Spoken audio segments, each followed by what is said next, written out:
También tenemos el diseño urbanístico, el diseño de estructuras de contención, el diseño, perdón, para los proyectos en cuanto a vías, ¿no? Ya cuando tenemos unas vías, nosotros vamos a tener el diseño urbanístico, que también se lo suele llamar como el diseño arquitectónico, pero en la parte de vías, pues ya se lo conoce más como el diseño urbanístico. ¿Listo? Diseños de estructuras de contención, diseño geométrico de las carreteras y el diseño de el pavimento. ¿Listo? Digamos que estos son los principales diseños que nosotros vamos a encontrar. Obviamente, antes también hay que tener el diseño geotécnico, lo mismo, ¿no? Primero estudios de suelos y con esos estudios nosotros ya nos vamos guiando hacia los demás planteamientos. ¿Listo? Eh, es un proceso, el desarrollo pues de los diseños es un proceso iterativo y a su vez retroalimentativo, ya que cada diseño va en función de los demás. Lo que les mencionaba, el diseño arquitectónico, después del diseño arquitectónico va el diseño estructural o también se puede ir haciendo el diseño de redes eléctricas y sanitarias, pero puede ser que el diseño de redes eléctricas y sanitarias necesite una modificación en cuanto al diseño arquitectónico porque el diseño estructural no permite pasar unas ciertas redes, perdón, por algunas zonas. Entonces el diseño arquitectónico tendrá que cambiar y así volver a cambiar de pronto el estructural y cambiar el de redes, ¿sí? Se busca que no haya muchos cambios y que el, digamos, haya una buena adecuación entre una vez está el arquitectónico, que no hayan muchos cambios o los cambios que se puedan generar no afecten, digamos, ya la parte estructural, porque en algunas ocasiones pues toca cambiar demasiado y ese no es el objetivo y a veces ya está aprobado la parte arquitectónica, no se puede realizar ningún cambio, entonces es muy importante pues que la parte arquitectónica tenga como algo de conocimiento sobre algún aspecto importante en tanto de redes como de estructura. ¿Listo?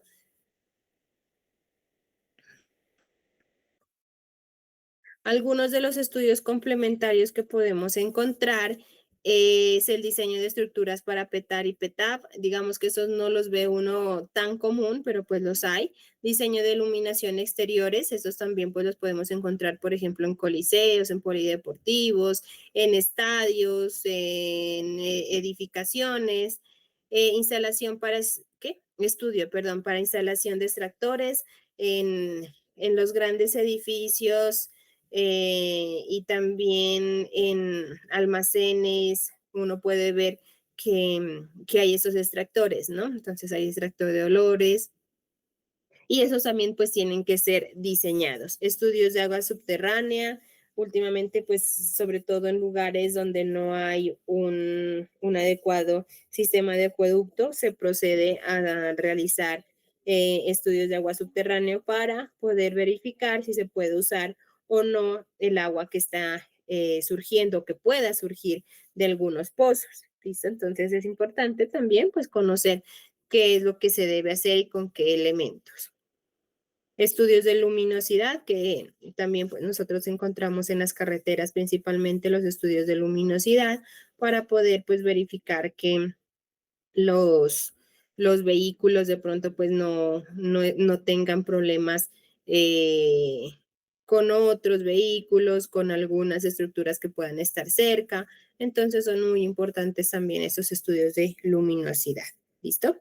¿Alguna pregunta de esta unidad? Porque aquí terminaríamos esta unidad 2.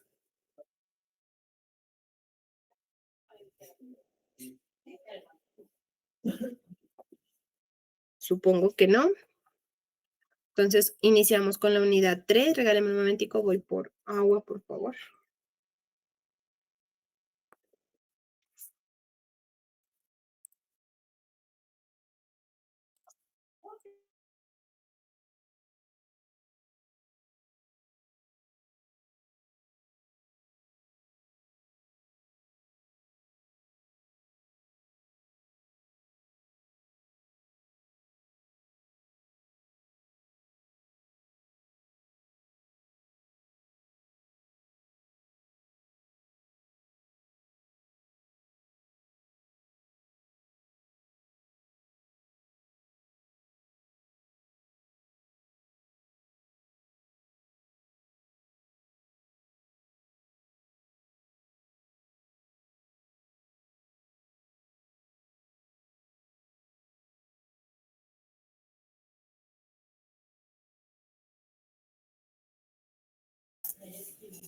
Listo. Entonces, continuamos con la unidad 3, que se trata acerca de los costos del proyecto.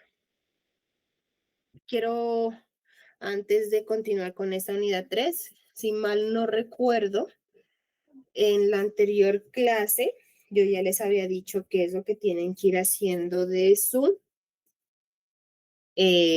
proyecto, ¿no? Entonces, hasta el momento voy a anotar para que no tengamos luego confusiones.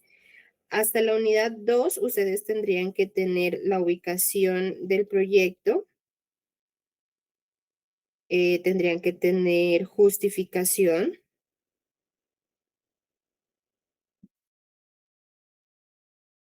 objetivos,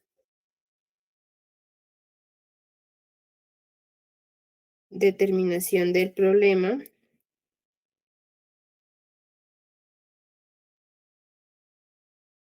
posibles soluciones, elección de solución más eficiente. Entonces sería ubicación, justificación, objetivos, determinación del problema, posibles soluciones, selección de solución más eficiente, alcance del proyecto, no alcance de productos, todavía no, pero sí el alcance del proyecto. ¿Listo? ¿Alguna pregunta de lo que tienen que ya ir organizando en su proyecto? ¿O está claro?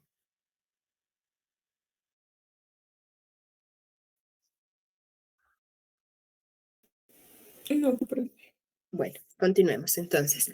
Ya también para su proyecto ya entra toda esa parte de los costos, tanto costos directos como costos indirectos. Para eso tendremos que ir haciendo lo del EDT.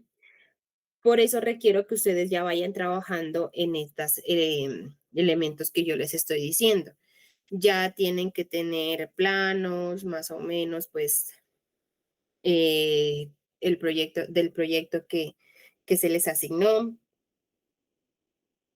Eh, fuera bueno, pues no sé, en la próxima clase que lleven pues su proyecto ya, y ver de pronto pues para que analicemos qué se quita, qué se deja, qué va, qué no va, para que ustedes empiecen a sacar cantidades. Cantidades yo no voy a calificar, ¿no? Entonces, pues por esa parte no se preocupen, pero pues sí, más o menos que saquen unas cantidades coherentes.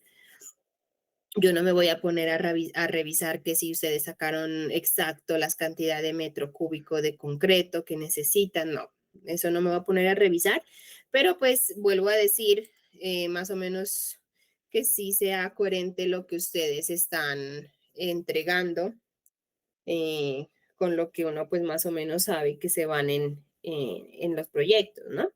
Entonces, lo que sí necesito que vayan organizando ya es lo del EDT. Entonces, para la próxima semana, perdón, para la próxima clase, al finalizar el parcial, pues vamos revisando y vamos viendo lo del EDT, que lo vimos la clase pasada, pero pues sí les quiero explicar con sus proyectos, con cada uno de sus proyectos, pues cómo lo van organizando ese EDT. Entonces, por favor, para la próxima clase, para el jueves, llevar sus proyectos y con eso pegamos una revisadita de cómo van y para que inicien con el EDT, porque el EDT es crucial para que inicien con esta unidad 3. ¿Listo? Entonces, por favor, se lo recomiendo.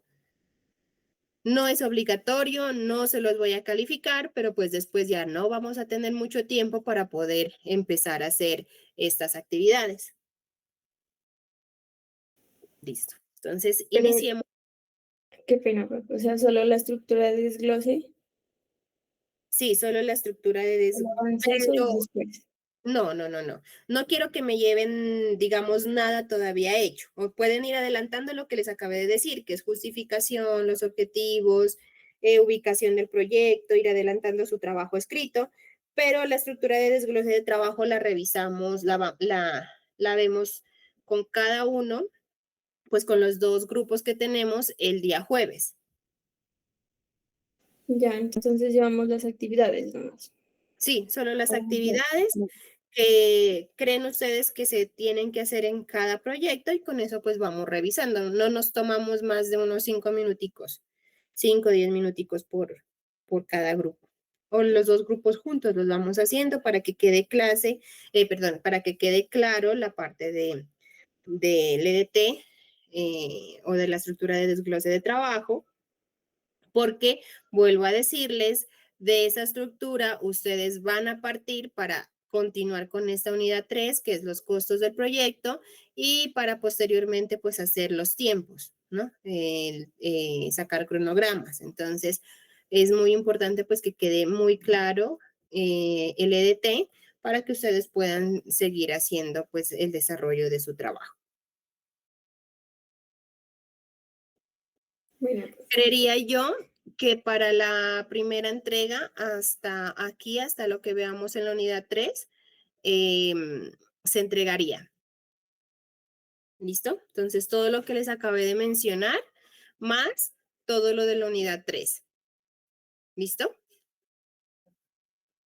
Bueno, continuemos. Entonces, iniciando con esta unidad 3, que es ver cuáles son los costos del proyecto, vamos a tener o vamos a ver que hay dos principales tipos de costos que nosotros vamos a tener. Unos que son los costos directos y otros que son los costos indirectos.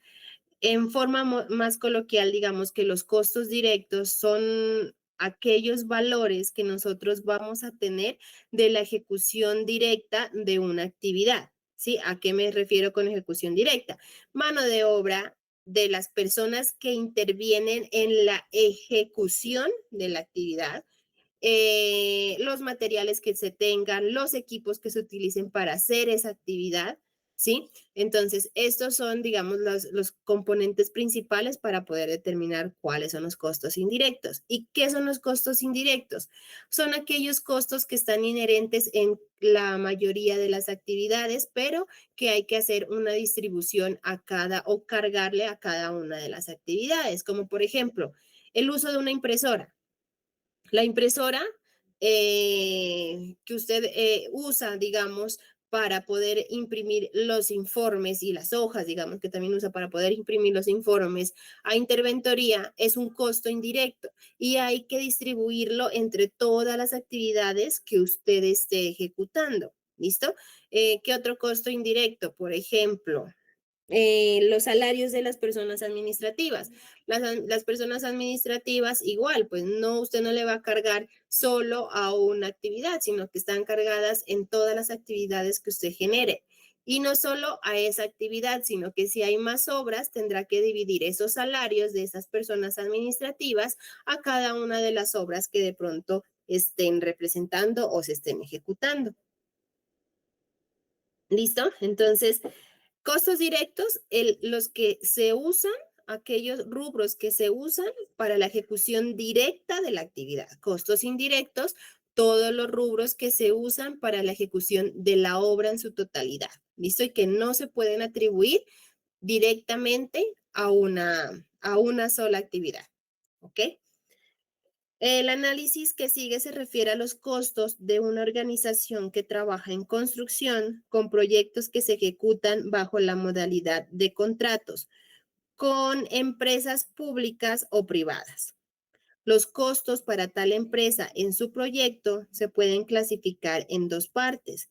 Costos directos, definido como los costos de los insumos que se pueden cargar directamente a un producto, ítem de construcción, y costos indirectos, perdón, los que no se pueden cargar directamente a ningún ítem y deben ser repartidos entre todos o entre varios de ellos. Están involucradas todas las partidas que tienen que ver con la ejecución material de la obra, los cuales se pueden agrupar en materiales, mano de obra y maquinaria. El punto de partida de los análisis de costos directos es la estructura de desglose de trabajo o EDT, que era lo que les decía. es muy importante que su EDT esté muy bien definido, no solo para los costos y cronogramas que vienen de aquí en adelante, sino para la parte inicial de su trabajo. Recuerden que hay un alcance de proyecto y hay unos alcances de productos que nosotros mirábamos la clase pasada, ¿sí? Esos alcances de proyecto, pues ya ustedes ya lo pueden definir ahorita, ¿sí? Que es lo que van a hacer de todo el proyecto global. Pero los alcances de los productos hay que irlo haciendo con cada uno de los EDTs, ¿sí? O de los ítems, que también pues son mucho más llamados ítem, ¿sí? Uno los conoce más como ítem. Entonces, a cada uno de estos ítems hay que hacerle un alcance de producto. Entonces, ¿qué es lo anterior que estábamos viendo? Y a cada uno de estos ítems, ya con su alcance de producto bien definido, ya le podemos ir sacando el valor del rubro que genera esta actividad por una unidad de medida. ¿Listo? Entonces, hacemos la clasificación. Una vez tenemos la clasificación, le ponemos un alcance de producto a cada uno de esos ítems.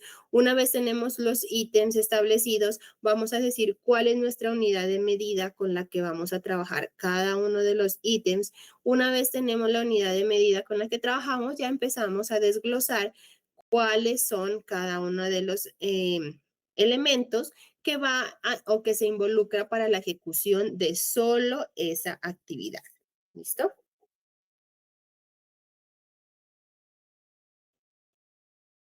El punto a partida de los análisis de costos directos es la estructura de desglose de trabajo, la cual proporciona un listado de ítems de construcción. Se necesita además conocer los costos de oportunidad para materiales, mano de obra y equipo, además de las especificaciones de calidad previamente determinadas. Vamos ya a iniciar con la parte de los costos directos, ya más, un poco más profundo. Entonces, el costo de oportunidad se entiende como aquel costo en el que se incurre al tomar una decisión y no otra. O dicho de otra forma, es el valor o utilidad que se sacrifica por elegir una alternativa A y descartar una alternativa B. Supongamos que una persona tiene dos ofertas de empleo con las siguientes condiciones. La oferta A hay un salario de 1,5 millones y la oferta B hay un salario de 1,400,000. Entonces, en este caso, pues obviamente esta persona va a tener o va a elegir el salario o pues uno dice, elijo la, la oferta A, ¿cierto? Porque me voy a ganar 100,000 pesos más que la oferta B, ¿cierto? Entonces, eh, el costo de oportunidad va a ser esos 100,000 pesos en este caso, ¿listo? Entonces yo me estoy ganando, digamos, 100,000 pesos más por haber elegido la alternativa A y no la alternativa B, como, digamos, como empleado, ¿listo? Yo como empleado, mi costo de oportunidad en este caso es de 100,000. Digamos que fueran 1,5 millones y 1,300,000, en ese caso, el costo de oportunidad serían 200,000 pesos. Ahora, también hay que analizar qué trae ese salario A y ese salario B en muchas ocasiones. Y así con todas las alternativas, no solo de salarios, sino de cualquier índole que se presente. Entonces, resulta que ese salario a usted le dice, después le dicen, no, mire, es que este salario ya está incluido el auxilio de transporte. ¿Listo? En cambio que en el salario B le dicen, no, este es su salario, aquí no está todavía incluido su salario su valor de transporte, ese se lo pagamos aparte. Entonces, dice, no, momento, tengo que analizar mejor mis alternativas y ver cuánto me sube con auxilio de transporte. Son 200,000 pesos más. Listo. En ese orden de ideas, vuelvo y digo, no, me conviene más la oferta B, porque en ese caso, pues serían otros 100,000 pesos o 100,000 pesos, pero a favor de la oferta B. ¿Listo?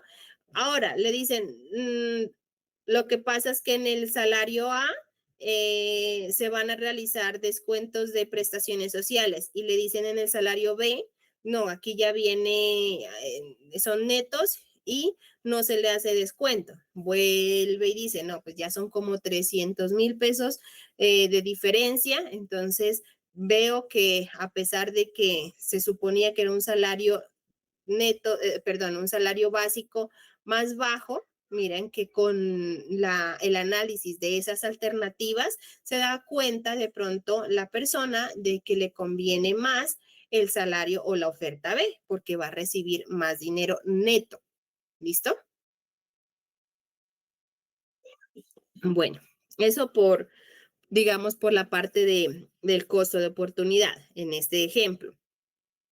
Ahora tienen, no, voy a dejarlos hablar a ustedes. Entonces, José Edilson,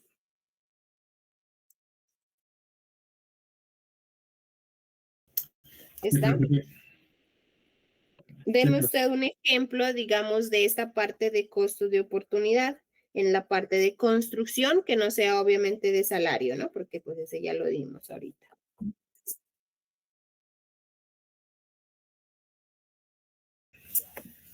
suponiendo que tenemos dos empresas que nos venden el concreto, ¿no?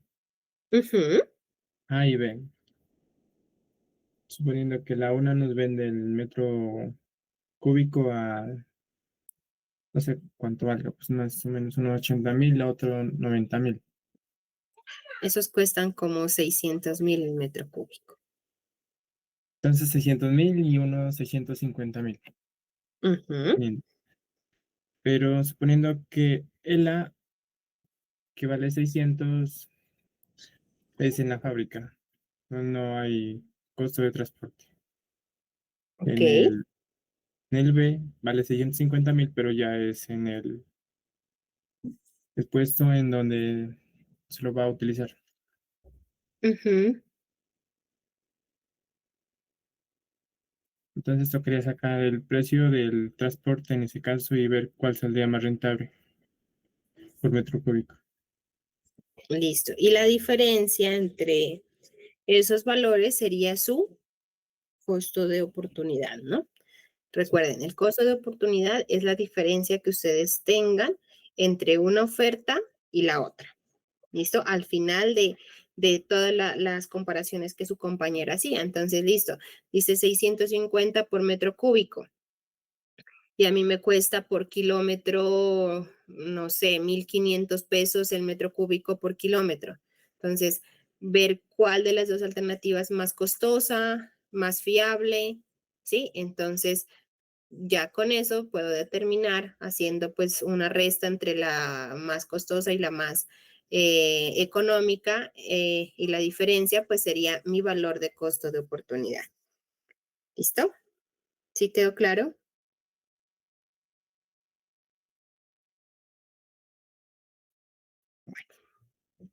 Es necesario combinar la información de la cual se disponga para cada partida de construcción respecto al consumo de materiales, el rendimiento de la mano de obra y el rendimiento del equipo. Esta información complementada con los costos indirectos promedios del sector constituye los llamados costos estándares, indispensables en todo proceso de planificación y control de costos. ¿Listo? Para esta instancia, ustedes pues ya deben de las materias de técnicas, tanto técnicas uno como técnicas 2, ustedes ya pueden sacar unos rendimientos, ¿cierto? Ya han podido determinar o conocer bien cuáles son los rendimientos tanto de equipos como de mano de obra, ¿cierto? Entonces, ¿qué se hace aquí? Vamos a tener nosotros cada uno de los ítems, ¿cierto? Y a cada uno de estos ítems, pues se les va a indicar cuál es el rendimiento o qué personas van a estar ejecutando esta actividad, cuánto tiempo se van a demorar, cuál va a ser el salario de cada uno de ellos. Y con eso, pues vamos a poder ir determinando cuánto cuesta. ¿Listo? Lo mismo con los materiales. Por ejemplo, si nosotros vamos a realizar un metro cúbico de concreto, entonces, ¿Cuántos bultos de cemento se necesitan para un metro cúbico de concreto de 3000 PSI, por ejemplo? ¿Cuántos metros cúbicos de arena? ¿Cuántos metros cúbicos de grava? ¿Cuántos litros de agua? ¿Sí? Entonces, todo eso nosotros debemos de saber determinar para poder sacar cada uno de los costos de los ítems que se tienen que hacer. ¿Listo? Entonces, ¿qué necesitamos? Mano de obra, ¿sí? Equipos, materiales, transporte. He visto muchas veces que la parte de transporte en algunas ocasiones no se mete dentro de cada uno de los ítems. Eso ya es, digamos, a voluntad de la persona que está realizando el presupuesto, ¿sí? Lo que no es negociable es ni los materiales, ni los equipos, ni la mano de obra. Eso sí, sí o sí tienen que estar dentro de cada uno de los APUs, que es análisis de precios unitarios, que también pues ya vamos a ver un poquito sobre este tema, ¿sí? Entonces, dentro del análisis de los precios unitarios, sí se debe incluir mano de obra, equipos y materiales.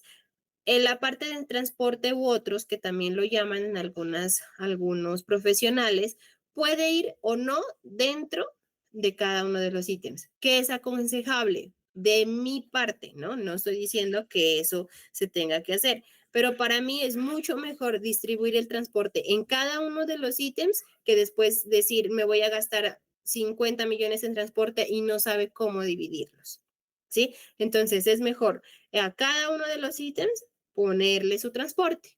¿Listo? Entonces, si, si sé que voy a utilizar transporte de equipos, de materiales, incluso en transporte de mano de obra, pues póngalo. Es mejor que utilice ese transporte, que lo ponga y no que después no sepa cuánto se tiene que gastar de transporte en cada uno de los ítems.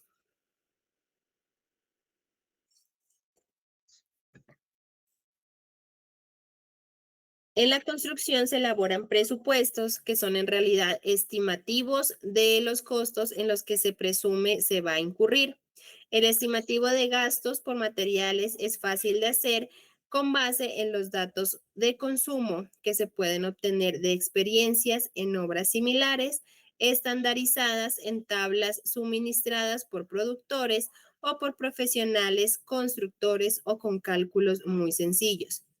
La mano de obra se puede establecer con base en rendimientos estándar o promedio para cuadrillas preestablecidas para cada ítem. Ustedes se pueden encontrar que para cada sector no todos los costos o valores de los productos son iguales. No cuesta lo mismo un bulto de cemento aquí en Pasto que un bulto de cemento en Bogotá. Ni siquiera cuesta lo mismo un bulto de cemento aquí en Pasto que un bulto de cemento de pronto en Chachagüí.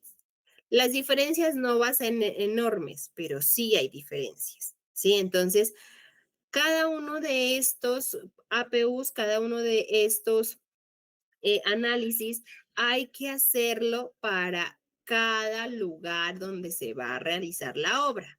¿Listo? No es que si a mí me cuesta, no sé, el metro cúbico de una columna, 1 millón de pesos aquí en Pasto, entonces yo voy a decir, el metro cúbico de una columna en Tumaco me va a costar lo mismo. Ahí se empieza a incurrir en, de pronto en malos manejos del presupuesto. Entonces ya se empieza a tener desfases, hay inconvenientes, porque resulta que la mano de obra cuesta el doble, que los materiales cuestan también un poco más, el transporte me sale mucho más costoso y puede llegar, no sé, estoy solo dando un valor porque pues no tengo un dato exacto de esta zona de Tumaco, pero me llega a costar no 1 millón, sino 1.200.000 o 1.500.000. Entonces, imagínese si usted tiene solo 100 metros cúbicos, pues el desfase ya es muy grande, ¿sí? Entonces, ¿qué hay que hacer cuando se está haciendo el presupuesto de una obra? Ver los valores de los materiales en el lugar. Si no se consiguen los materiales en el lugar, Entonces hay que buscarlos en el lugar más cerca donde se los pueda encontrar, o puede ser no más cerca, sino más económicos de pronto, y aumentarle la parte de transportes. ¿Listo? Lo mismo la mano de obra. No le rinde igual una mano de obra en Tumaco que una mano de obra en Pasto. ¿Sí? Y no es porque voy a decir de pronto algo que fuera de contexto, no es porque sean más perezosos en Tumaco, ¿no? Sino por la condición climática, no van a tener los mismos rendimientos. ¿Por qué? Yo lo he comprobado. Uno envía, la persona que aquí, digamos, un operario aquí me hace en un día 10 metros lineales de una viga. Esa misma persona yo la envío a un lugar de, de clima cálido, mucho más cálido, pues que el de aquí de Pasto, y no me pueden hacer los 10 metros lineales, me puede hacer 8. ¿Sí? Porque las condiciones son diferentes y así sean de los mismos lugares. Lo mismo, o sea, pues la cantidad de calor que puede provocar, que puede haber, perdón, pues hace que de pronto no se pueda rendir con la misma intensidad. ¿Listo? No siempre pasa, pues eso obviamente pues habrá que hacer sus cálculos. Incluso afecta también la parte climática las horas de trabajo. Eh, en lugares muy cálidos, por ejemplo, Ciénaga de Oro, me acuerdo tanto que en esas zonas las personas, el personal de trabajo prefería trabajar desde la madrugada, entonces empezaban a trabajar desde muy temprano, si ya se podía ver una luz, digamos, a las 5:30 de la mañana, ellos empezaban a las 5:30 y trataban de acabar a la 1, máximo 1:30 de la tarde porque los calores o el calor que hacía era tan sofocante que no les permitía trabajar y prácticamente tenían que estar a la sombra, ¿sí? Eso depende pues de qué tipo de actividades van a hacer y de los lugares, ¿no? Entonces, no se pueden ustedes poner a decir, la mano de obra de aquí me cuesta lo mismo que la mano de obra en otro lugar. No, hay que hacer las averiguaciones, sacar, ver rendimientos. Si saben que va a ser pues lugares de difícil manejo, pues entonces disminuirle un poco esos rendimientos. ¿Listo? El costo del equipo, maquinaria pesada, maquinaria menor y herramientas se puede estimar con base en el valor del arriendo o en las tarifas horarias cruzadas con los rendimientos que ofrecen los proveedores. A las herramientas a las que es casi imposible o por lo menos poco práctico calcularle costos de depreciación y obsolescencia y por lo tanto establecerle tarifas o valores de arrendamiento, se acostumbra a calcularles un gasto que equivale a un 3 o 5% del valor de la mano de obra directa correspondiente al ítem de trabajo en el que se emplea. Cuando se están haciendo estos APUs en herramientas o equipos, generalmente se pone herramienta menor. ¿Listo? Esta herramienta menor oscila entre el 3 y el 5% del valor de la mano de obra que se haya calculado. ¿Por qué? Porque es muy difícil que ustedes, por ejemplo, a un metro le pongan una depreciación. ¿Sí? Es muy complicado poderle hacer lo mismo a un martillo, por ejemplo, a una cegueta.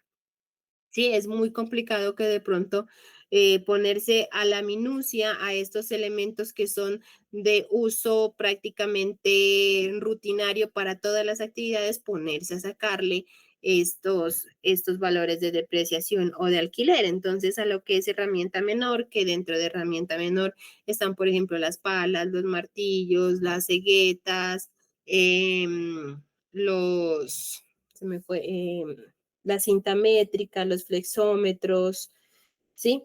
Todos estos elementos se clasifican como herramientas menores y se toman como un 3 a un 5% del valor de la mano de obra directa de esa actividad, solo de la actividad en la que se vaya a utilizar herramienta menor. ¿Listo? Entonces, o de la que se esté calculando pues cada uno. A diferencia de las demás maquinarias, por ejemplo, si usted tiene una retroexcavadora, es muy fácil usted, si es propia, pues tendrá que igual ponerle un precio de alquiler, ¿sí? No es que si es propia yo, no, esta, según yo, no me cuesta nada, entonces no le voy a poner un costo a la retroexcavadora. No, tengo que averiguar cuánto cuesta en la zona el alquiler de esta maquinaria y ese va a ser el valor que yo le voy a poner. ¿Por qué? Porque hay depreciación de los elementos, ¿sí? De la maquinaria hay depreciación, es decir, que no es lo mismo que usted la haya utilizado 5 años a que la haya utilizado 50 años una máquina, ¿sí?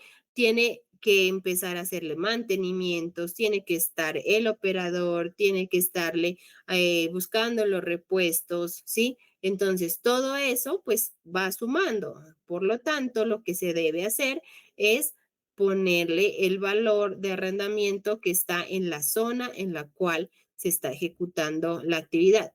Si usted puede bajarle un poco, listo, le voy a bajar un poquito porque es propia, veo que no tengo inconvenientes en de pronto disminuir porque con eso me alcanza a cubrir los gastos que se requiera de la máquina, listo, le bajo un poco, pero no tiene que quitar esos rubros, ¿sí? Porque si no, pues entra en pérdidas.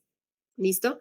Entonces, es muy importante que toda esta parte de equipos, de maquinarias, se tenga un adecuado manejo para poder determinar cuáles sí y cuáles no entrarían dentro de cada uno de los ítems que se estén llevando a cabo para poder verificar.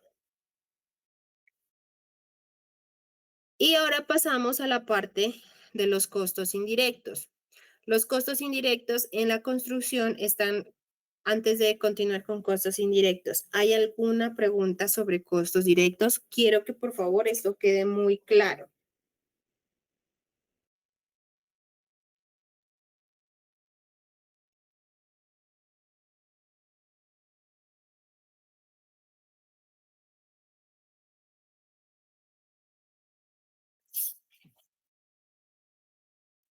¿No?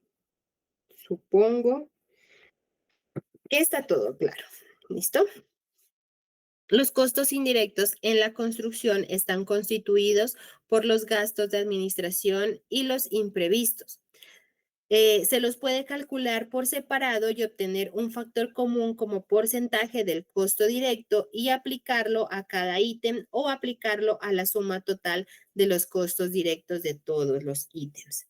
Administración, imprevistos y utilidad, esto es lo que hace parte dentro del AUI. ¿Listo? Entonces, el AUI va a estar preferiblemente despreciado para todos, ¿sí? Es decir, que yo calculo todos los costos directos que tengo de mis actividades y una vez ya tengo todos esos costos directos, le aplico un valor de un porcentaje de administración, un porcentaje de imprevistos y un porcentaje de utilidad. ¿Listo? Estos porcentajes, tanto de administración, imprevistos, utilidad, cambian dependiendo de la zona en lo que se va a trabajar, de la lejanía, digamos, en las que se va a tener, de la complejidad que se pueda generar en la realización de la actividad. También, y es muy importante, de la entidad contratante, ¿sí? No es lo mismo ustedes tener o realizar una contratación para una entidad pública que para una entidad privada. ¿Por qué razón? En la entidad pública, generalmente este valor de AOI oscila entre el 27 al 32%, en donde la mayoría de las entidades públicas le tienen establecido como un 30% entre administración, imprevistos y utilidad, siendo la administración el valor más alto, generalmente pues un 20-22%, los imprevistos un 3-4% máximo y una utilidad pues entre el 8 más o menos por ciento a 10%. ¿Listo? Eh, ¿Por qué razón? resulta que en la parte de administración, en la parte pública, se tienen que poner o tener en cuenta todos los impuestos que las entidades públicas a usted le van a retener cuando le estén realizando los pagos. Los normales, RTI, carrete fuente, los diferentes. Los normales me refiero a que tanto parte pública como privada los descuentan. RTI, carrete fuente, pues son descontables tanto en entidades públicas como en entidades privadas y esos también los tiene que tener muy claros para que pongan su administración. ¿Listo? En las dos entidades contratantes. Pero aparte de estos, en las entidades públicas usted tiene que pagar estampillas a Universidad de Nariño, estampillas a Gobernación, descuentos de adulto mayor, bueno, varios, varios descuentos, digamos, que le hacen por concepto de impuestos. ¿Listo? Entonces, se tiene que verificar muy bien con qué entidad se va a hacer el contrato, porque dependiendo de qué entidad lo haga, a usted le van a aplicar diferentes impuestos, ¿listo? Entonces, si usted le pone a una entidad pública una UI de un 15%, créame que se fue a pérdidas porque ese 15% se le va a ir solo en impuestos. ¿Listo? Entonces, no va a tener nada de utilidad, no va a tener nada para pagar su administración y menos para imprevistos. ¿Listo? En cambio, que si usted trabaja con una entidad privada, un 15%, pues más o menos está bien, porque sabe que de ese 15%, un 2% le van a descontar de retefuente. Y dependiendo del lugar, de la zona en la que se está haciendo, varía el valor del RTICA. ¿Listo? Pero pues es muy bajo también el valor del RTICA. Pues oscila entre el 0,6% más o menos, pero vuelvo a decir, eso depende de la zona, ¿no? Cada municipio, no cada, pero pues sí varía un poco entre municipios, ¿listo?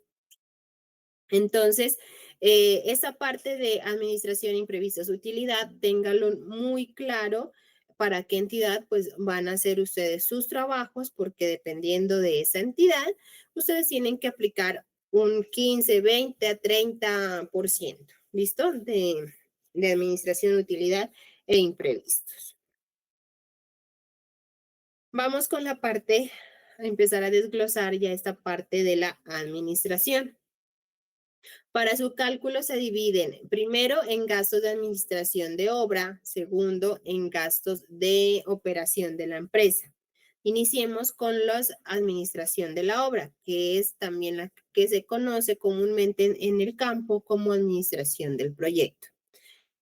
¿A qué hace referencia esta parte? Son los gastos diferentes a los costos directos que son indispensables para la realización de la obra, o sea que son costos de producción. Los gastos de administración de la obra son clasificables con base en el volumen de producción. Son de tipo transitorio, pues duran aproximadamente lo que dura la obra y pueden ser variables, fijos o proporcionales al valor del contrato. Generalmente son fijos, ¿no? Entonces el costo, digamos que, o el porcentaje, cuando se habla de porcentaje, es un porcentaje generalmente fijo. Vamos a ir viendo unos ejemplos que les voy a ir preguntando a ustedes. Entonces aquí dicen que son los costos de producción o los gastos de administración que tienen cada una de las obras. ¿Listo? Les pregunto, yo tengo el salario de un operario que se dedica a la parte de fabricación de concreto. Tengo el salario del residente y tengo el salario del, del director de proyectos. Entonces, Harold Daza.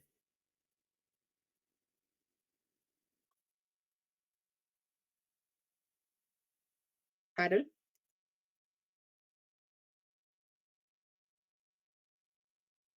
Harold. No está Harold. Hoy solo estoy con 3 de ustedes ahorita. Bueno, Fernanda pidió permiso. Y Harold, pues, no sé si está hablando, no se lo escucha porque ahí apareciera que está activo el micrófono. Entonces, Juan David,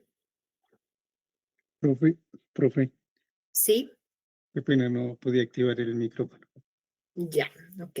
Harold, le pregunto, yo les había dicho, tengo el salario del operador que hace concreto, tengo el salario del residente y tengo el salario del director de obra. ¿Listo? El salario de la persona que hace el concreto, ¿usted lo clasifica dentro de los costos directos o de los costos indirectos? Costo directo, ¿Por qué? porque es algo que se va, o sea, que es algo necesario en la obra. Más que necesario, porque de los 3 salarios, todos serían necesarios. Pues es algo que, o sea, es indispensable, o sea, que se necesita. No, esa no es la respuesta. De acuerdo a lo que vimos, de lo que estaba hablando. ¿Qué pasa con? Está bien, es un costo directo. ¿Listo? Sí, Ujú. es un costo directo. Pero, digamos, sin residente yo tampoco puedo hacer la obra. Sin director, muchas ocasiones me exigen que esté el director. Claro. De acuerdo a lo que hablamos de costos directos, o sea, definición de costos directos y de costos indirectos. No, profe, no sabría responderle.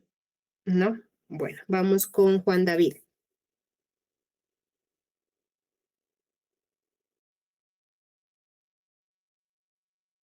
La misma pregunta. Ya su compañero Harold dijo que estaba en costos directos y yo le acabo de decir que sí. Este operador que hace concreto está dentro de los costos directos. ¿Por qué?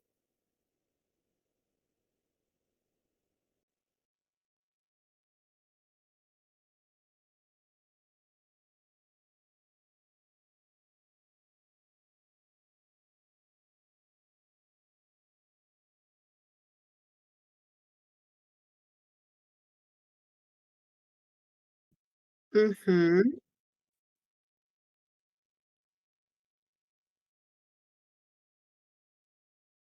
sí. O sea, ¿qué pasa con el operador, con la persona, digamos, que hace el concreto? Está haciendo una actividad, una actividad para un ítem, digamos, específico, ¿cierto? Y que usted lo puede cargar a un ítem específico. Es decir, que usted puede cuantificar cuánto se le va solo para ese ítem de concreto. ¿Listo? Y está solo dedicado, digamos, a hacer esa parte de concreto. Que después, obviamente, ese operador pasará a hacer otra actividad. Claro, puede ser que pase a hacer otra actividad, pero para lo que yo les digo, que es la fabricación, pues, del concreto, se puede calcular cuánto de mano de obra se va a dedicar de esta persona para hacer ese ítem de concreto. Es decir, que está relacionado a esa actividad. ¿Listo? ¿Claro? José Edilson,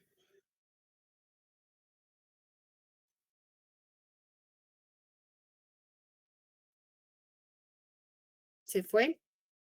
Sí, profe. No. La misma pregunta.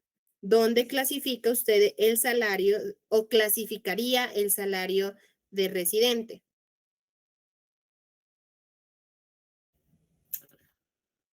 En gastos de administración de obra. Es decir, directos o indirectos. Indirectos. ¿Por qué? Por lo Está bien, que, son indirectos. porque el trabajo del residente de obra no se puede cuantificar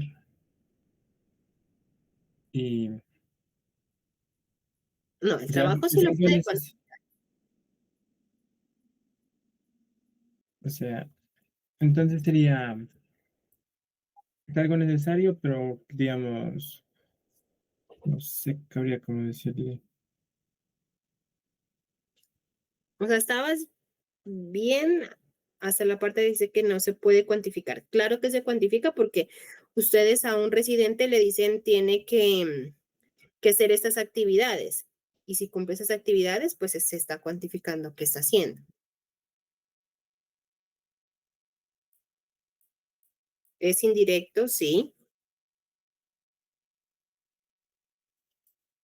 pero ¿qué pasa con él? Su desempeño sí se ve reflejado, no se vería reflejado como que decía el operario, ¿no? Ujú. ¿Qué pasa con el residente? El residente no está dedicado a una sola o a analizar, digamos, una sola actividad de cada ítem. El residente tiene que estar verificando todas las actividades o la gran mayoría de las actividades que están en cada ítem. Es decir, que prácticamente su salario estaría distribuido entre todas las actividades de los ítems. ¿Sí? Es por eso que va en la parte de administración, porque usted no puede cuantificarle a cuánto va a gastar del salario del residente en hacer el descapote y limpieza. Además que no dura todo el tiempo. ¿Sí? No dura todo el tiempo. Entonces dice, no, no sé cuánto le pueda dedicar de, del salario para esta actividad. Y no le va a pagar usted al residente porque ejecutó esta actividad, esta no. Se le paga un salario mensual, ¿cierto? Entonces, por eso, pues el residente generalmente se lo trabaja dentro de la administración, es decir, de los costos indirectos. ¿Y qué pasa con el director de obra? Aún peor, digamos, que el residente, porque el residente al menos está 100% en la obra, pero el director de proyecto no, ¿cierto? El director de proyectos puede ser que solo esté un 25% de la obra. Entonces, peor, ¿cómo lo divide usted a cada actividad? No va a poder, ¿sí? O va a ser muy complicado. Entonces, ¿qué se hace? Se lo pone dentro de los salarios de administración y se le da un porcentaje. ¿Listo? ¿Quedó claro?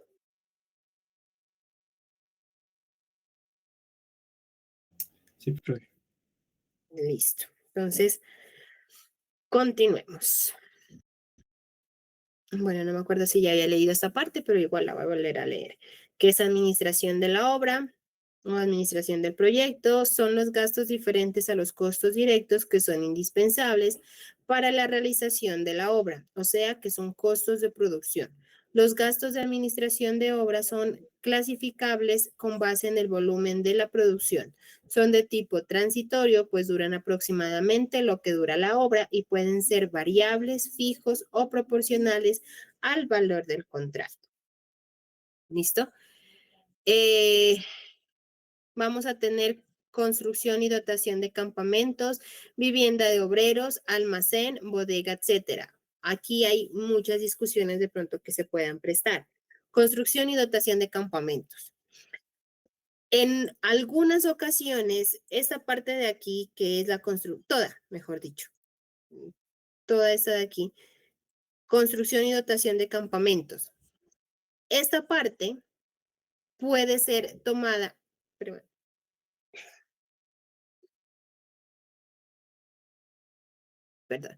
esta parte de construcción y dotación de campamentos pueden ser tomadas como un ítem individual. Y en otras ocasiones, dependiendo de la persona que haga los presupuestos, lo puede tomar dentro de una administración. Hay las dos formas son válidas. Usted dice construcción de campamento y es su primer ítem. ¿Listo? O simplemente dentro de la administración usted pone un valor de campamento, que daría prácticamente lo mismo. ¿Listo? Pero lo puede trabajar de las dos formas. Vivienda de obreros. Este es otro tema también. La vivienda de obreros, lo mismo. Usted puede decir, me voy a demorar tanto tiempo con tantos operarios y esto lo pongo yo dentro de mi administración como viáticos. O lo puede poner dentro de cada uno de los ítems. Puede decir, para esta actividad no voy a necesitar viáticos porque no se necesita hacerlo en obra, sino que va directo desde acá de taller o de la oficina, ¿sí? Entonces, a esa actividad, a otra actividad, pues sí le puede poner. Entonces, eso también depende de la persona que esté haciendo la parte de presupuesto. ¿Listo? Entonces, esta parte de vivienda de obreros también puede ser clasificable dentro de cada uno, pero si lo va a clasificar, esa vivienda de obreros tiene que ponerla dentro de cada uno de los ítems que considere que es necesario poner viáticos. ¿Listo? Almacén. Almacén sí generalmente va a ir dentro de administración. No vamos a encontrar que almacén ustedes lo pongan dentro de los costos directos. Bodega, igual, dentro de administración. Entonces, un porcentaje de cuánto me cuesta alquilar la bodega o construir la bodega, lo mismo que el almacén. ¿Listo? Instalaciones de servicios. Ese es otro tema también que puede ir dentro de la administración. Bueno, una cosa es la parte de la construcción de esos servicios provisionales que se ponen para los campamentos, que eso sí puede ir en un rubro aparte, digamos en un ítem aparte que sea instalaciones provisionales para campamento, por ejemplo, y se lo puede poner dentro de los costos directos. Pero también se los puede poner dentro de los costos de administración. ¿Listo? Pero lo que no se pueden ustedes poner es de pronto lo que ya está acá, que es oficina de obra con su dotación y servicios. Estos servicios que a ustedes les cueste mensualmente, ¿sí? Que les llegue un recibo, estos sí o sí tienen que ir dentro de la administración. Acá yo me refiero es a la construcción, a la instalación de esas redes eléctricas y sanitarias provisionales para los campamentos o la construcción de los campamentos. Pero acá lo que es los servicios, tanto de las oficinas de obra como de las oficinas administrativas, sí o sí van dentro de administración. ¿Listo?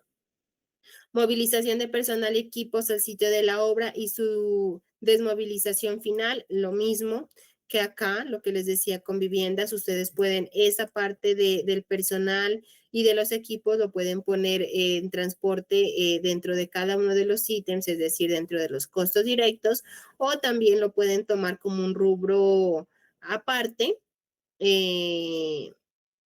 dentro de la parte de administración. ¿Listo? Y quedaría como costo indirecto.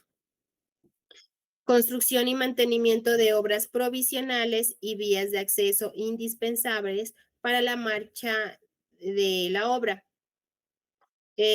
Estos 5 puntos o algunos de ellos pueden estar incluidos como ítems de construcción, que era lo que les estaba mencionando ahorita, dependiendo de la entidad contratante. En tal caso, aparecerán como parte de los costos directos. Muchas veces no es que la persona que está haciendo el presupuesto diga, yo la quiero poner acá, no, sino que le dicen dentro de la administración, usted me tiene que poner el campamento, no se lo voy a pagar aparte. ¿Sí? Como ítem. O en otras le dicen, lo obligan y le dicen, no, es que yo no le puedo pagar el campamento dentro de la administración, tiene que sí o sí ponerlo dentro de un rubro aparte.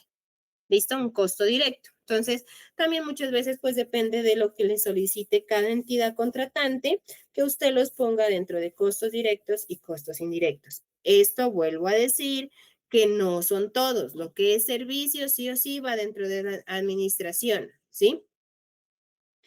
Lo que es, por ejemplo, los arriendos por bodega, esos también generalmente siempre se los pone en la parte de administración, pero eso pues ya dependerá, vuelvo a decir, de su consideración o de la consideración que tenga la entidad contratante. Dentro de los costos directos de administración, continuando, tenemos salarios y prestaciones del personal técnico profesional dedicado a la dirección de la obra, mantenimiento del equipo, seguridad e higiene industrial, control de calidad, administración de la producción y administración financiera, es decir, toda la parte técnica, digamos, que no se puede ligar a una sola actividad. Salarios y prestaciones del personal administrativo de la obra, almacenistas, bodegueros, apuntadores, vigilantes, secretarias, mensajeros, es decir, toda la parte administrativa o todo el personal administrativo necesario en obra. ¿Listo? Salarios y prestaciones del personal técnico auxiliar, es decir, los topógrafos, los maestros de obra, los electricistas, los mecánicos, inspectores y capataces. ¿Por qué aparecen aquí los maestros de obra? ¿Quién me da una razón de por qué?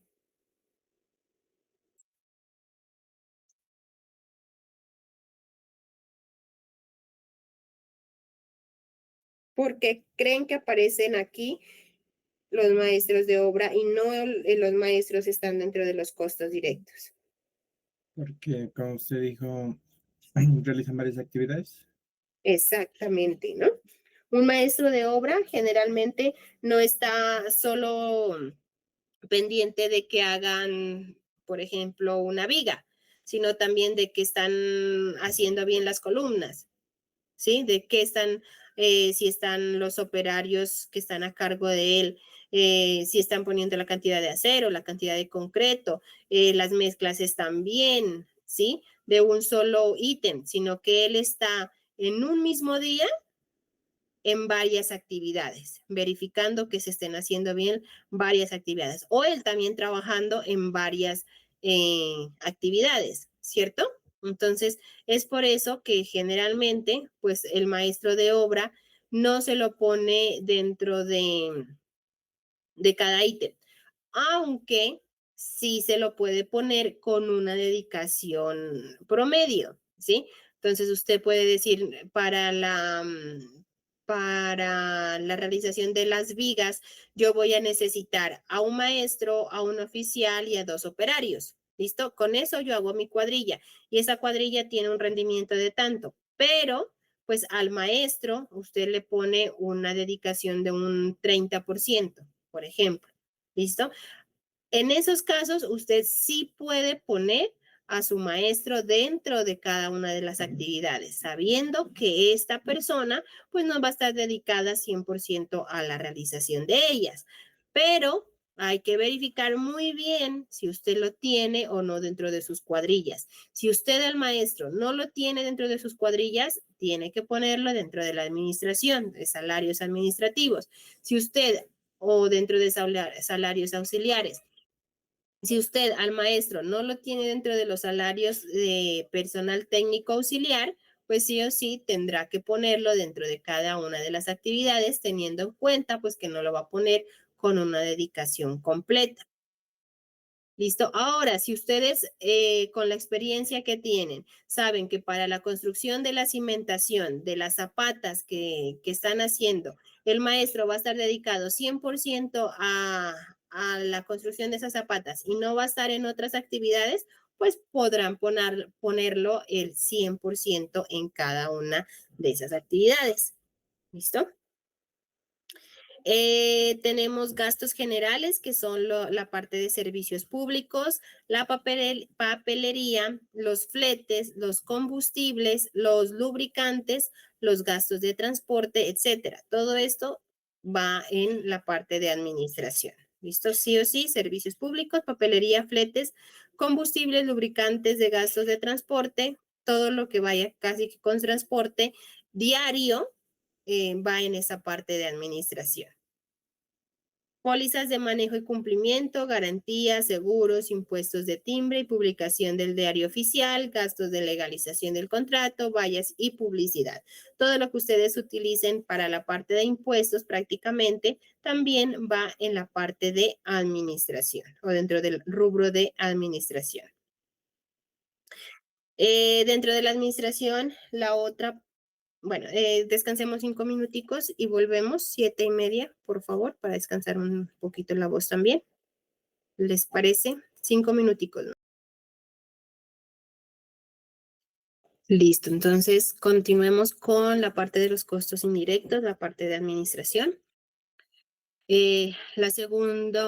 Primero estábamos viendo toda la parte de administración de obra. Ahora pasamos a ver toda la parte de administración de la empresa, que también son conocidos como los gastos de operación. Se tienen en cuenta gastos que son necesarios para el mantenimiento, perdón, de la empresa constructora, pero que no se pueden ser cargados directamente a ninguna de las construcciones en curso.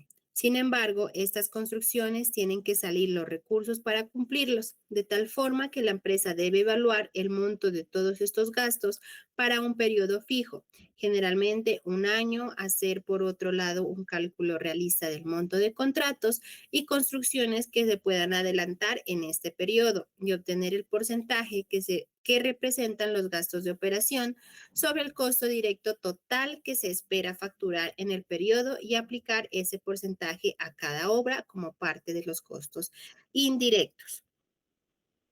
Bueno, aquí hay dos temas diferentes. Por ejemplo, si estamos hablando de la parte de la obra y estamos en cuanto a, no, bueno, sí, salarios. Salario del almacenista, de todos los que están aquí, bodegueros, apuntadores, vigilantes, secretarias, todos estos se aplican el 100% a la obra. ¿Listo? No a las actividades, a la obra. ¿Sí? Entonces, se carga el 100% del salario de estos personales que están, de este personal que está aquí. ¿Listo? De estas personas que están aquí hablados. Lo mismo de los topógrafos, todo lo que cobren ellos por la obra se carga el 100% a la obra. ¿Listo? Lo mismo la parte que teníamos acá de los servicios, por ejemplo. Son los servicios que llegan o los recibos que llegan de la obra a la obra. ¿Listo? ¿Cuánto gastaron de energía? ¿Cuántos gastaron de agua? ¿Listo? Pero son solo de esa obra y se carga el 100% a esa obra. ¿Listo? Quiero que quede claro.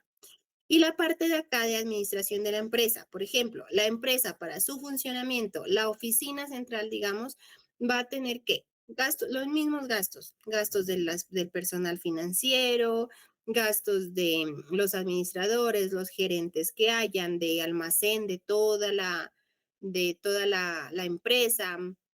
Van a haber almacenistas, van a haber también de pronto trabajadores que están transportadores, por ejemplo, no, que están ligados a todas las obras, entonces también están dentro de este rubro. Bueno, yo creo que no se me ocurre ahorita otros más, secretarias, todos ellos, digamos que están en oficina organizando todo el tema de las obras que haya a cargo de la empresa. ¿Listo? Entonces, estos salarios no se pueden cargar el 100% a una sola obra, sino que hay que dividir esos salarios en cada una de las obras que hay de la empresa. Si hay 4 obras, pues entre las 4, si todas tienen más o menos el mismo valor monetario en tiempo, si no, pues se tendrá que hacer un análisis de cuánto le puedo poner de administración a esta, cuánto le puedo poner de los gastos salariales, ¿listo? Lo mismo en los servicios, ¿sí? Si de la empresa, pues yo tengo un gasto de 100, no sé, de 10 millones en servicios al mes, pues no se los voy a poner a una sola obra, lo divido si tengo 4 en 2,5 millones a cada una de esas obras, ¿listo?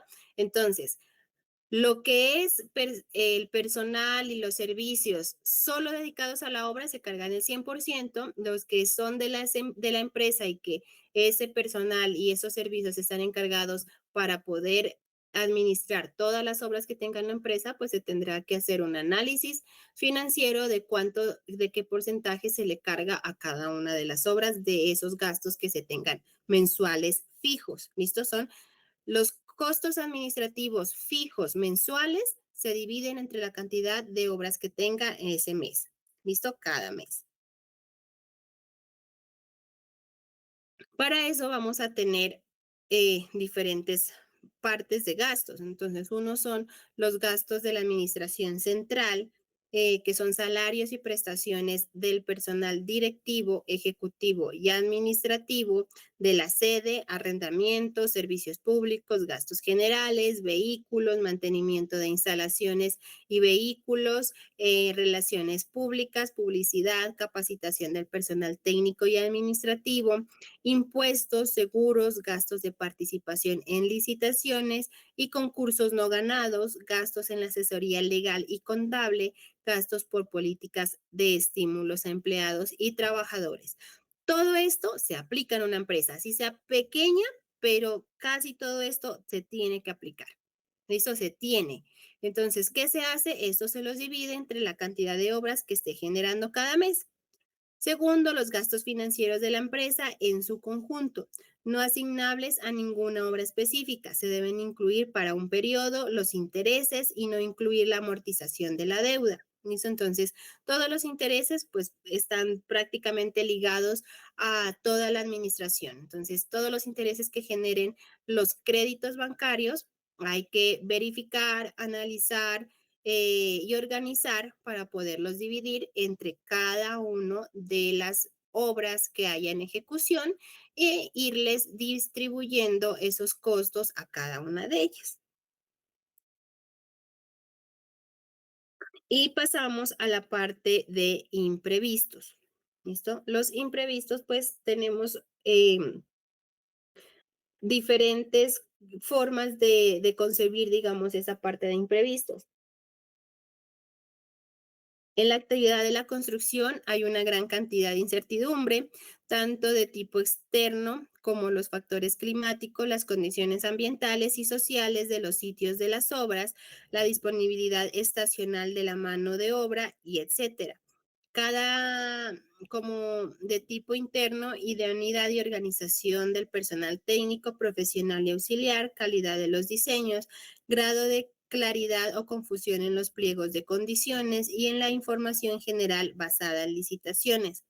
Esto obliga a la empresa a asumir un margen de seguridad que en los estimativos de costos se asienta por imprevistos y se cuantifica como un porcentaje de costos directos. Bueno, esa parte de imprevistos eh, generalmente pues está entre un 3 a un 5%, un 2 también en algunas ocasiones se maneja un 2%. Y hay entidades, sobre todo entidades privadas o clientes privados, que no les aceptan que se ponga este rubro de imprevistos, pero pues es muy necesario. ¿Qué alegan? Pues que sobre todo cuando una obra es corta, entonces le dicen, no, pero pues es que aquí qué imprevisto usted va a tener, aquí mire que solo se va a demorar un mes, en un mes no, se supone que no va a haber lluvias, que no le van a hacer sindicatos sus trabajadores, sino pues usted se estaría ganando aparte de su utilidad ese 2%. O en otras ocasiones le dicen, listo, firmamos contrato con un 3% de imprevistos, pero al final de la obra, si usted no me demuestra que utilizó esos imprevistos para lo que de pronto se llegó a presentar, entonces me reintegran ese dinero. Pasa muchas veces. Pero pues la mayoría de los contratistas sí son, digamos, como más permisivos en que se pueda presentar esos imprevistos, sobre todo en las entidades públicas, pues imprevistos siempre van a haber y no hay inconvenientes en ponerlos, pero en la parte privada, esta parte de imprevistos sí es muy mal vista, digamos, y hay que ser muy cautelosos en poner un porcentaje. Entonces, no se pueden ir por valores muy altos. Un 7% en imprevisto, pues no se lo van a aceptar. Entonces, pues trabaje con un 2, 3% de imprevistos, hasta un máximo un 4 de pronto, aunque ya un 4 pues viene a ser algo alto, entonces un 3%. ¿Qué puede usted meter en imprevistos? Por ejemplo, que hubo fuertes lluvias y hubo una avalancha y se le llevó gran parte de la estructura que usted tenía. Ese es un imprevisto. Nadie prevé que va a haber esa avalancha, ¿cierto? Em, que hubo un robo masivo y que entraron a la obra y se robaron gran cantidad de materiales. Ese es un imprevisto, por ejemplo, así haya tenido su vigilante. ¿sí? Porque pueden decirle, no, pero es que usted no tenía vigilantes, es otra cosa. Pero si usted tenía su vigilante y pues lo amordazaron, bueno, no sé, que se pueda presentar, entonces en ese caso se puede convertir en un imprevisto y puede decir, no, mire, pues voy a retirar del rubro de imprevistos que se tienen para poder minimizar. Incluso horas extras por lluvias, por de pronto cambio en especificaciones que se puedan presentar. Entonces usted dice, yo tengo aquí un rubro de imprevistos, pues voy a tomar para pagar esas horas extras que no las tenía cuantificadas, pero que veo que son necesarias. Entonces, de los imprevistos puedo tomar estos valores. ¿Listo? Entonces, sobre todo la parte climática es de lo que hay el orden público, ¿no? Que los paros, que deslizamientos en las vías. Eso hace que se incrementen tiempos de ejecución, por ejemplo, entonces, o valores en los materiales. Entonces, usted de los imprevistos puede tomar algo para poder subsanar esto. Muchas veces, pues esos imprevistos, como son un porcentaje bajo, digamos, no alcanza a subsanar todo, pero pues sí al menos algo de lo que se está perdiendo puede ayudar a subsanar. Lo que le digo, en algunas ocasiones, dependiendo de la entidad contratante, pueden no aceptarles esos imprevistos. ¿Listo? Bueno,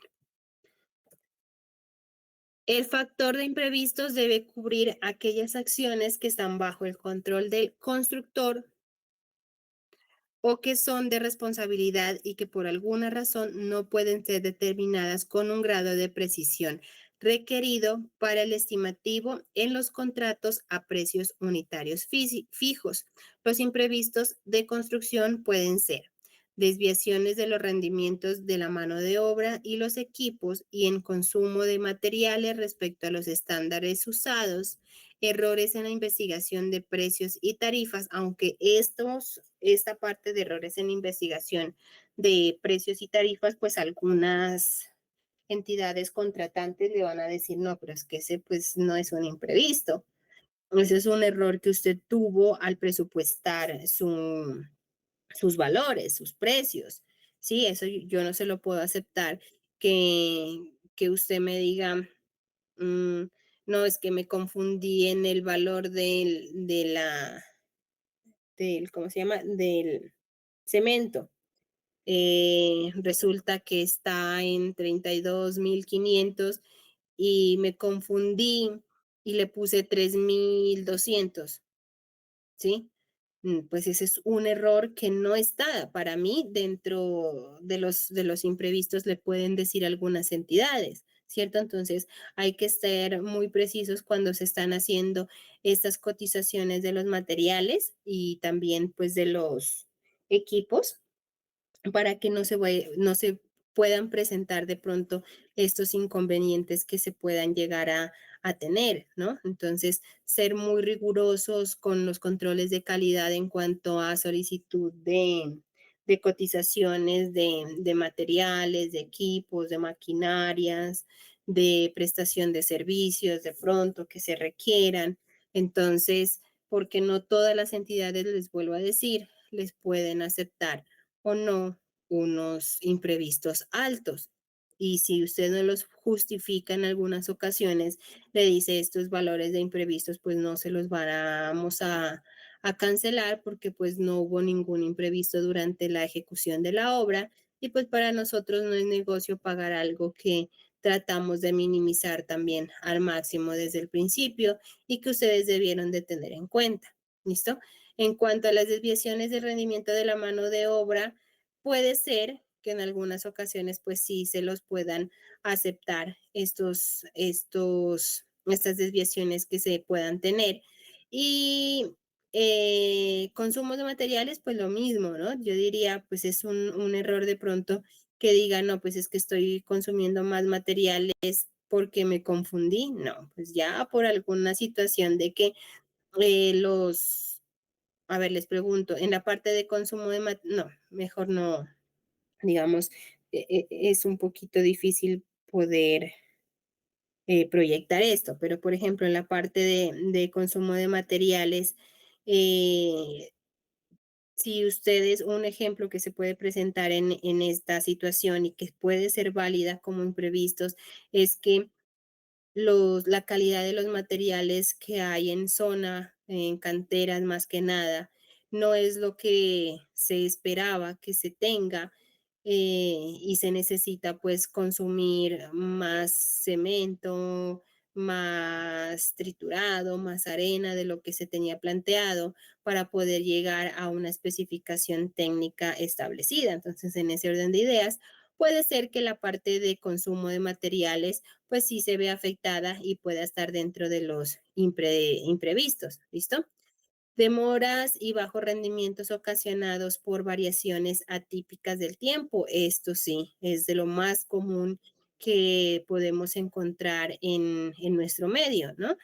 Ya ven que el cambio climático pues está bastante complicado y que muchas veces en lo que es verano se encuentra invierno y en lo que es invierno se encuentra verano, ¿no? Entonces pueden ocasionar estos cambios tan abruptos que hayan bajos rendimientos porque hay mucha lluvia y no se puede avanzar con la ejecución de la obra.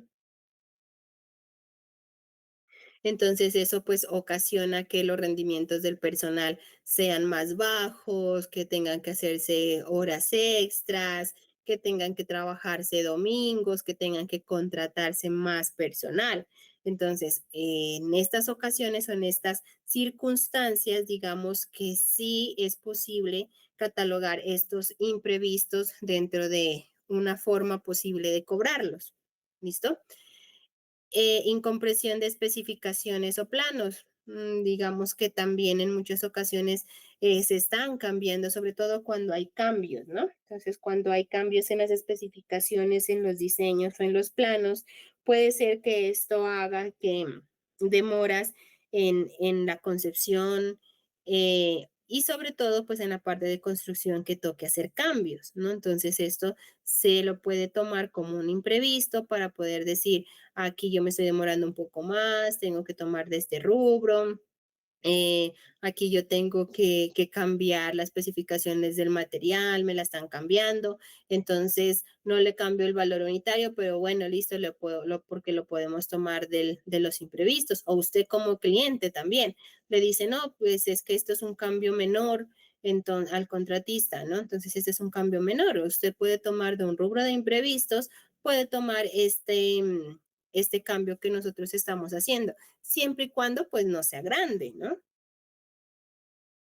Si usted tiene una cantidad grande de metros cúbicos, por ejemplo, de concreto, y el concreto estaba en las especificaciones de 2.500 PSI y le dicen cámbielo a 5.000, pues el cambio es enorme en cuanto a precios materiales, ¿cierto? Entonces usted dice, no, pues yo de imprevisto no me va a alcanzar, porque ya estoy tomando también otras cosas que han ido surgiendo. Necesito es cambiar el valor unitario. Entonces, en ese caso, pues sí hay que verificar hasta qué punto el contratista, perdón, puede aceptar cambios que puedan utilizar el rubro de imprevistos. Pero pues si ya son grandes los cambios, pues lo ideal es no tomar de los imprevistos, sino hacer un reajuste de los precios. Entonces ahí se tocaría irse hasta los costos directos y cambiar el valor del costo directo y no tomarlo de imprevisto.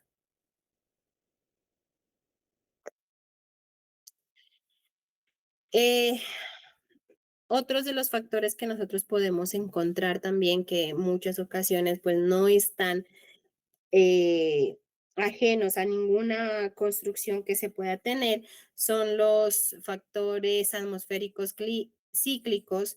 Entonces ya vemos pues todos los problemas que pueden ocasionar las grandes lluvias, las grandes sequías, y estos factores pues poco a poco lo que van haciendo es ir afectando a toda la construcción, a los cambios de precios, cambios en los rendimientos del personal, que puede ser que no se consigan las maquinarias para poder trabajar bajo unos fenómenos climáticos que sean muy difíciles de superar. ¿Listo?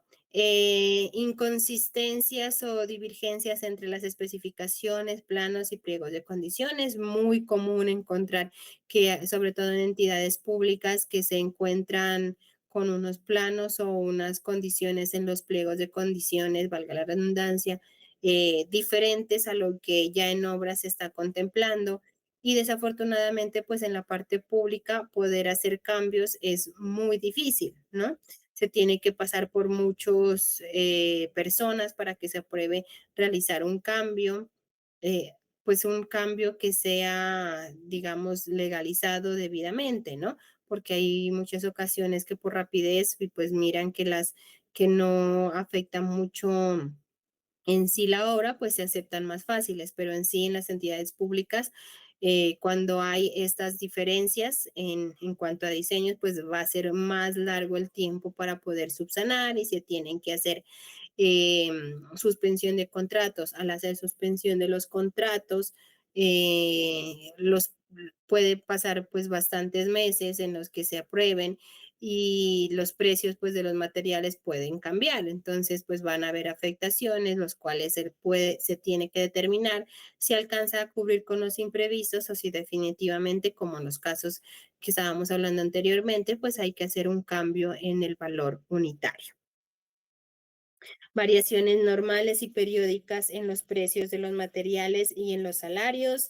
Eso sí, digamos, cuando hay cambio de año, ¿cierto? Y se continúa en una obra, pues en el contrato se debió establecer si es posible realizar cambios a los valores unitarios o simplemente pues ya es un valor que estaba estipulado y no va a haber variación en los valores unitarios, sino que simplemente pues se tiene que asumir por parte del contratante estas desviaciones, ¿no? Entonces, es por eso que cuando se contrata una obra se trata de ejecutarla en el mismo año en el que se está cotizando o simplemente uno pone en las cotizaciones, lo que uno hace es tiene vigencia tanto tiempo. Entonces, por ejemplo, puede ser un mes. Entonces, si pasado ese mes, pues no se ejecutó, no se llegó a un contrato, no se hizo, entonces, ¿qué se hace? Se vuelve, se cotiza, viendo cuál va a ser el tiempo de ejecución de nuevo. Si se pasa al siguiente año, pues tener una gabela de decir,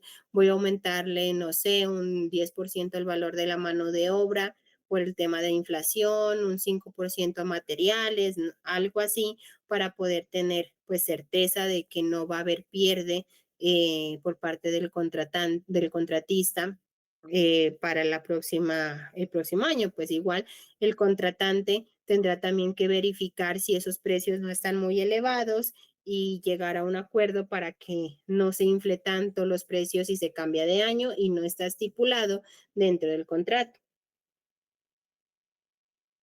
Demoras en los pagos. Este es un elemento crucial en las obras porque algo que siempre digo es que las obras se hacen con plata y muchos clientes lo que hacen es dilatar los pagos, que ya la próxima semana realizamos el pago, se acaban las obras y a los 4 o 5 meses están haciendo los pagos. ¿Qué pasa?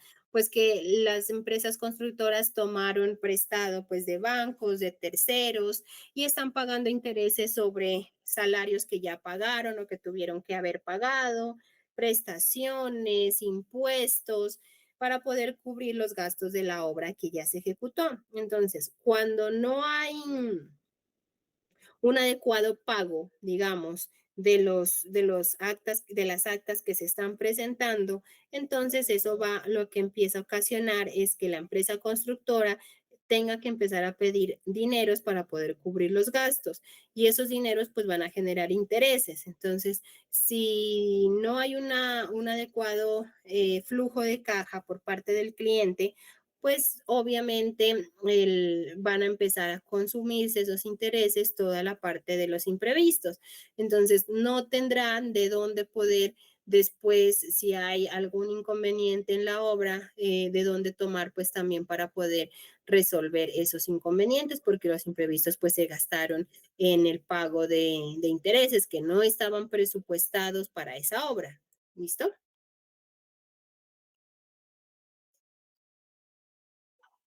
Otras contingencias no se pueden incluir ni en los imprevistos ni como parte de los análisis de costos, pero conviene tenerlas en cuenta y tomar las debidas precauciones, bien sea mediante cláusulas del contrato o mediante póliza de seguros cuando sea posible. Entre estas están las reformas de legislación tributaria o a la legislación laboral, problemas graves de orden público o de estado de guerra, divulgación de inflación o recesión cuando no se trata de un proceso normal, sino intempestivo, huelgas y paros, terremotos, maremotos, avenidas o inundaciones. ¿Listo?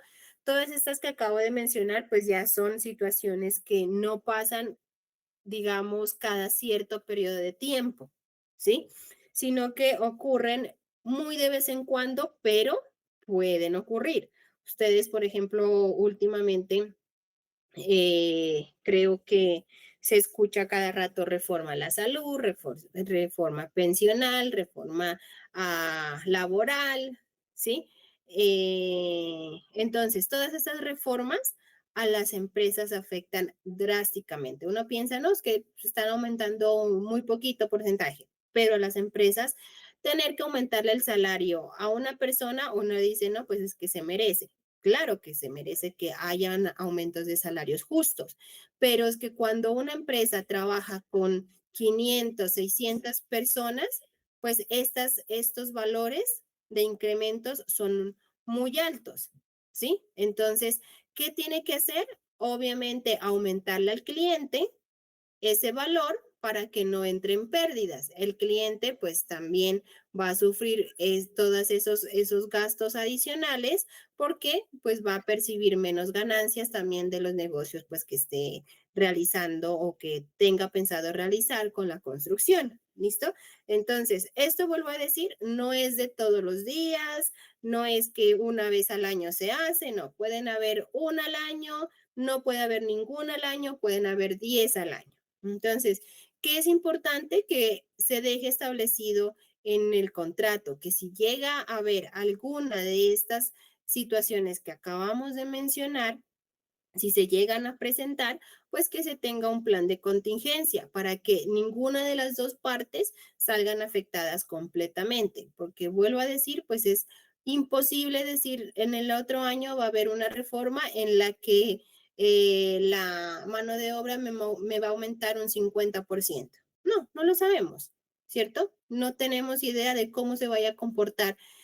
Ni siquiera depende muchas veces del país. Eso depende del desarrollo global que se vaya teniendo y cómo afecta a todos los países, ¿cierto? Entonces, ¿qué se requiere?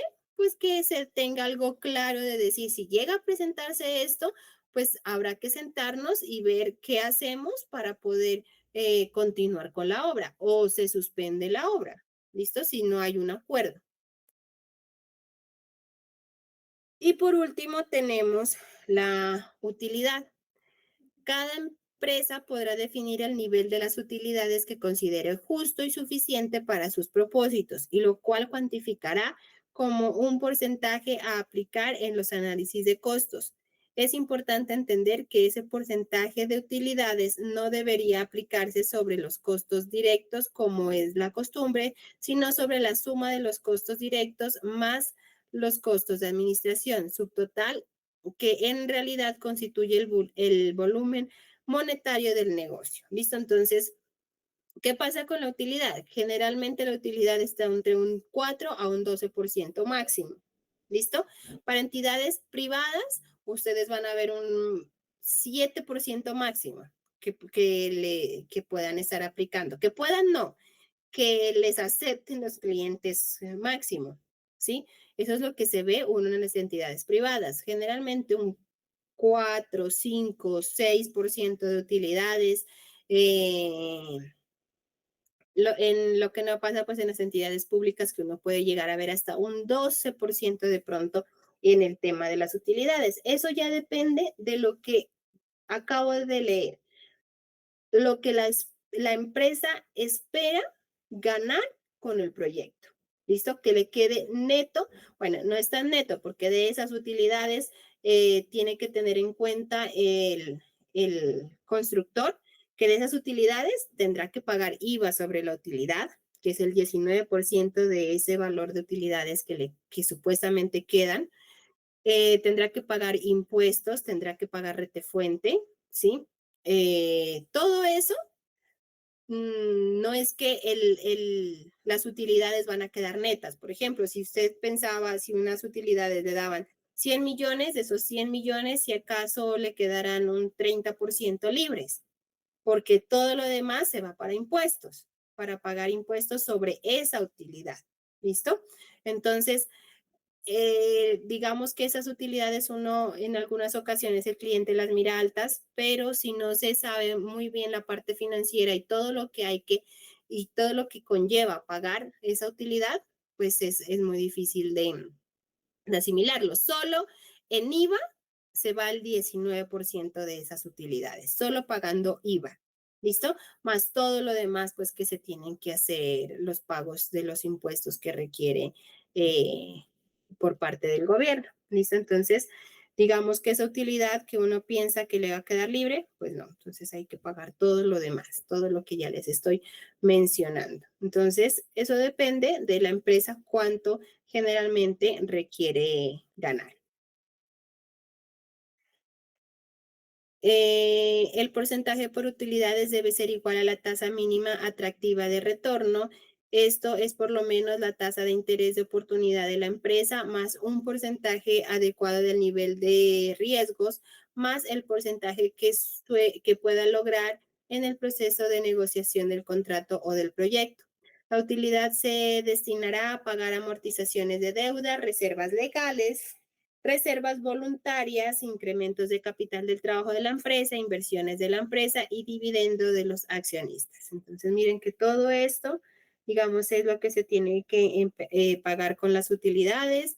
Muchos de ellos, por ejemplo, deuda, reservas legales, todo eso pues ya se lo tiene que deducir, se lo tiene que ir retirando y ya, digamos, lo que va quedando de pagar todos esos impuestos es lo que los accionistas se pueden dividir al final del año, final de cada mes, como estén estipulados las negociaciones o en muchas empresas lo que se hace, lo que hacen los accionistas es dejar ese dinero e irlo invirtiendo o ir saliendo completamente de las deudas que de pronto se vaya teniendo. Vamos a ver un poquito sobre los precios de mercado. Aquí tenemos un ejemplo muy claro de lo que nos puede costar a nosotros, por ejemplo, hacer un concreto, digamos, de 3,000 PSI, ¿no? Entonces dice, el bulto de cemento, en este caso, lo tengo puesto en 32,000 pesos. Un metro cúbico de arena está en 60,000 pesos. Un metro cúbico de grava lo tengo en 71,500 y el agua de litro está en 150 pesos. Entonces, para hacer un metro cúbico de concreto de 3,000 PSI, no sé si estas operaciones estén bien, pero en este caso me da 345,500. ¿Listo? De acuerdo a los precios de mercado que se establecieron.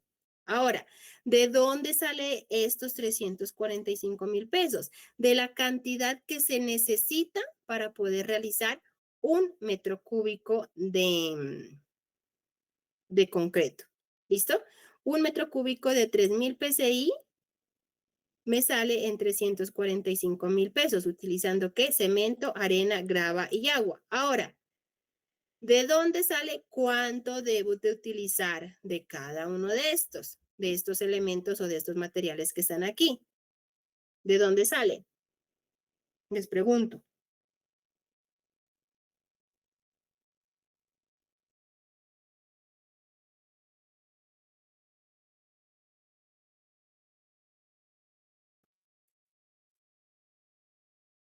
¿Están allí?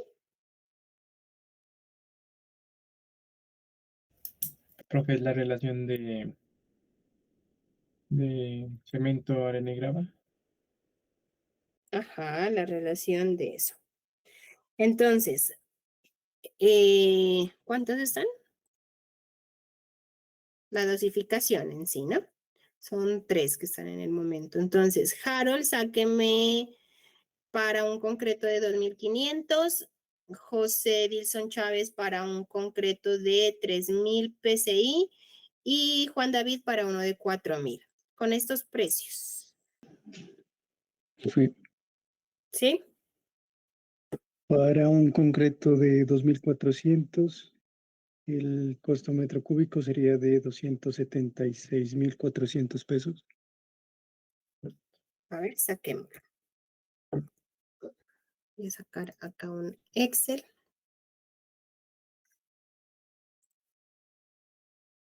¿De 2.400? ¿No de 2.500? Cemento. Arena. Triturado. Y agua. Esto solo es el material, ¿no? O sea, aquí no estamos sacando nada de mano de obra. Entonces, ay, Dios.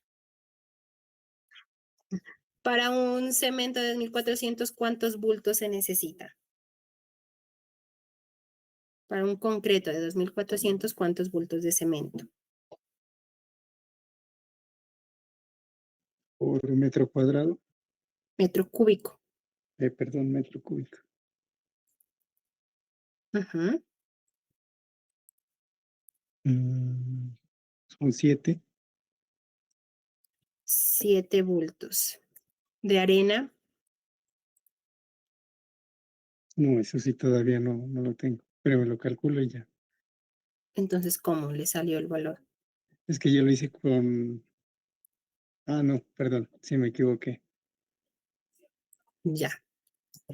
Bueno, es el 2.400.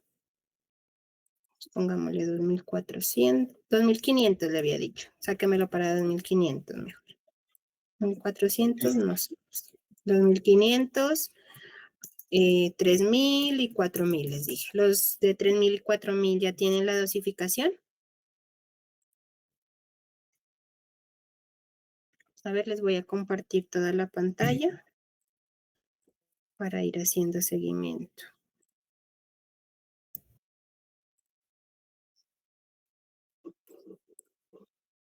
Listo. Bueno, entonces, materiales. Aquí, costo. Ajá, entonces,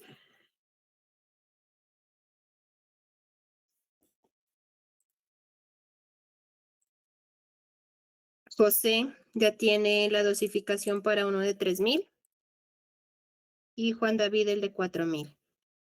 Todavía no, profe.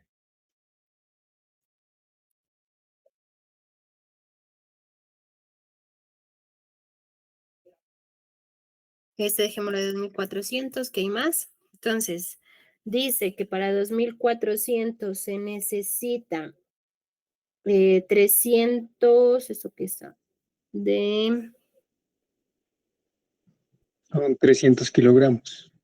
Son 300 entre 50 que trae un bulto, serían 6 bultos. De arena, me dice la tabla que yo encontré, pues no pueden ser que a veces varían un poquito, pues no es mucho. Me dice 0,72 metros cúbicos, de triturado también 0,72 y de agua, ay, esta no me dice agua. Acá tengo otra, pero 158 litros.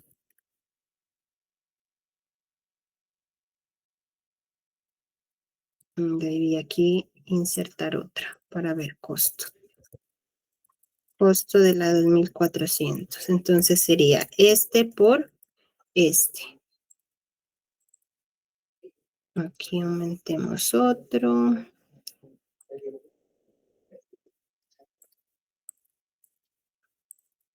Listo. Este sería 3.000. 3.000 y este 4.000. Listo. Entonces, el de 3.000. 3.320 dividido entre 50. 0,52, 0,90 y 170. Y el de 4.000 me dice, ¿dónde está 4.000? 420. No. Más 420. ¿Dónde iba? 0.67, 0.67 y 190. Aquí total.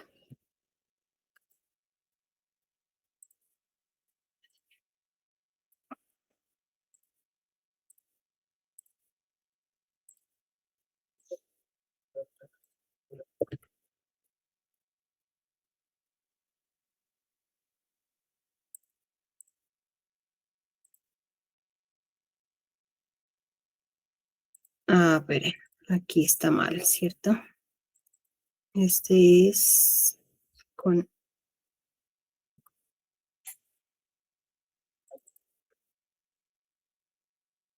este por este.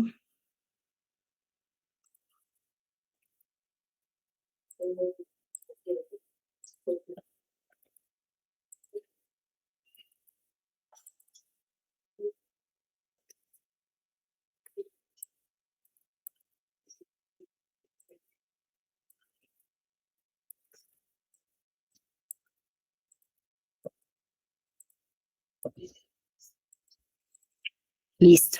Entonces tenemos que el costo solo en materiales para un concreto de 2.400 PCI es de 310.000 pesos aproximadamente, para uno de 3.000 es de 325.000 y para uno de 4.000 es de 385.000. ¿Sí saben de dónde salieron estas? Estos solo son la dosificación de cada uno de los concretos. ¿Listo? Entonces, en este caso, pues son 6 bultos de cemento. Cada bulto tiene 50 kilos. La arena se necesita 0.72 metros cúbicos de arena, 0.72 metros cúbicos de triturado y 158 litros de agua para hacer 1 metro cúbico de concreto de 2.400.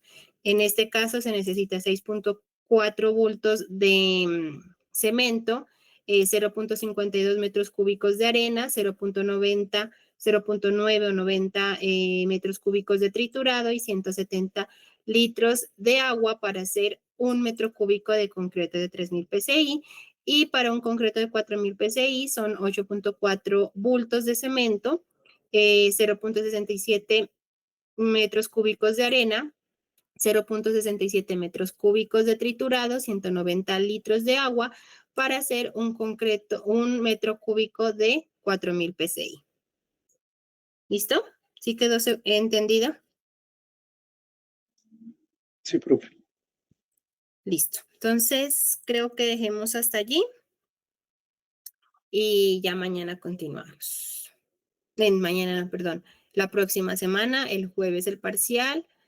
Por favor, no se olviden de llevar lo que tienen de su trabajo, de su proyecto, para ver si podemos adelantar o verificar algo de EDT. Bueno.